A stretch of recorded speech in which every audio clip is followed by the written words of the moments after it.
अब हम आपको जिहाद और इस्लाम का वो सही अर्थ दिखाना चाहते हैं जिससे हमारे देश के मुसलमानों को और आप सबको हमेशा दूर रखा गया है। दुनिया का कोई भी धर्म हिंसा को बढ़ावा नहीं देता, इस्लाम भी नहीं देता। इसलिए किसी भी मजहब के बारे में किसी नतीजे पर पहुंचने से पहले हमें उसके सिद्धांतों के बारे में जरूर पता होना चाहिए। इस्लाम ने हर मुसलमान के लिए कुछ खास कर्तव्य बनाए हैं।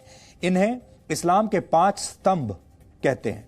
इस्लाम का पहला स्तंभ है शहादा, जिसका शाब्दिक अर्थ है घोषणा करना या गवाही देना। हर मुसलमान का कर्तव्य है कि वो इस बात की घोषणा करे कि अल्लाह के सिवा कोई और परमेश्वर नहीं है, यानी वो सिर्फ और सिर्फ अल्लाह में ही अपना भरोसा रखेगा।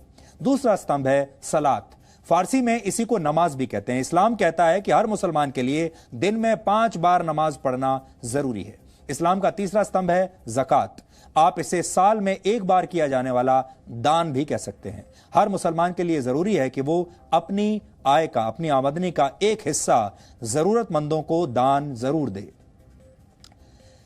चैरिटी करे अंग्रेजी में अगर आप कहें तो। इस्लाम का चौथा स्तंभ है सौम, इसे रोजा रखना भी कहते हैं। इस्लाम में कहा गया है कि रमजान के महीने में हर मुसलमान के लिए रोजा यानी व्रत रखना जरूरी है। हिंदू उसे व्रत कहते हैं और इस्लाम में उसे रोजा कहा जाता है। और आप लोगों को पता भी होगा इस समय रमजान का ही पवित्र महीना चल रहा है। इसी तरह हज को इस्लाम का 5वां स्तंभ माना जाता है। हर मुसलमान का यह कर्तव्य है कि अगर वो मक्का जाने का खर्च उठा सकता है तो जीवन में कम से कम 1 बार उसे हज जरूर जाना चाहिए। यह तो ही इस्लाम के 5 स्तंभों की बात। जिहाद को इस्लाम का 6ठा स्तंभ माना जाता है। जिहाद का शाब्दिक अर्थ है पवित्र युद्ध, लेकिन जिहाद की परिभाषा को हमेशा गलत तरीके से पेश किया गया है। इस पवित्र युद्ध को धर्म युद्ध बताकर दुनिया भर में इसका गलत इस्तेमाल होता है। आतंकवादी हिंसा और दहशत फैलाते हैं और खुद को जिहादी कहते हैं। कट्टरता को जिहाद बताकर कट्टरपंथी अपने काम को सही ठहराते हैं। आज हम आपको यह बताने वाले हैं कि कौन से काम जिहाद की श्रेणी में नहीं आते। आप इन्हें नोट कर लीजिए ताकि जिहाद के मामलों में आपके तर्क मजबूत बन सके।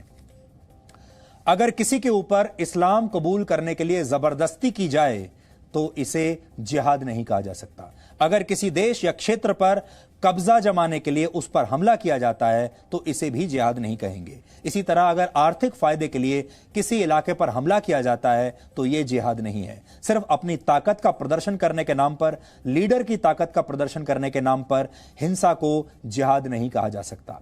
अगर निर्दोष लोगों, बच्चों, महिलाओं की हत्या की जाती है या उनका बलात्कार किया जाता है, इसे भी जिहाद बिल्कुल नहीं कह सकते। और अगर किसी पर हमला करके उसकी संपत्ति का नुकसान किया जाता है, इसे भी जिहाद नहीं कहेंगे। इसी तरह अगर किसी को हराने के लिए जैविक युद्ध का सहारा लिया जाता है तो इसे भी जिहाद नहीं कहा जाना चाहिए।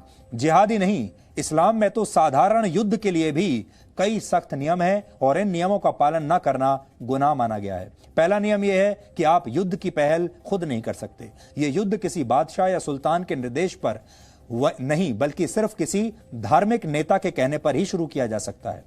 ये नियम यह भी कहते हैं कि युद्ध में दुश्मन को भी पूरा सम्मान देना चाहिए और दुश्मन सैनिकों के साथ न्याय करना चाहिए। दुश्मन सेना के घायल सैनिकों का इलाज उन्हें अपना सैनिक मानकर करना चाहिए। युद्ध जितनी जल्दी हो सके उसे समाप्त करना चाहिए। अगर दुश्मन शांति की पहल करे तो फौरन युद्ध विराम की घोषणा कर देनी चाहिए।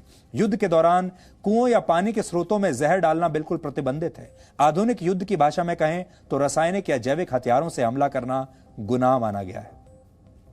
जिहाद की परिभाषा को सदियों से हमेशा गलत तरीके से पेश किया जाता रहा है और इसी का नतीजा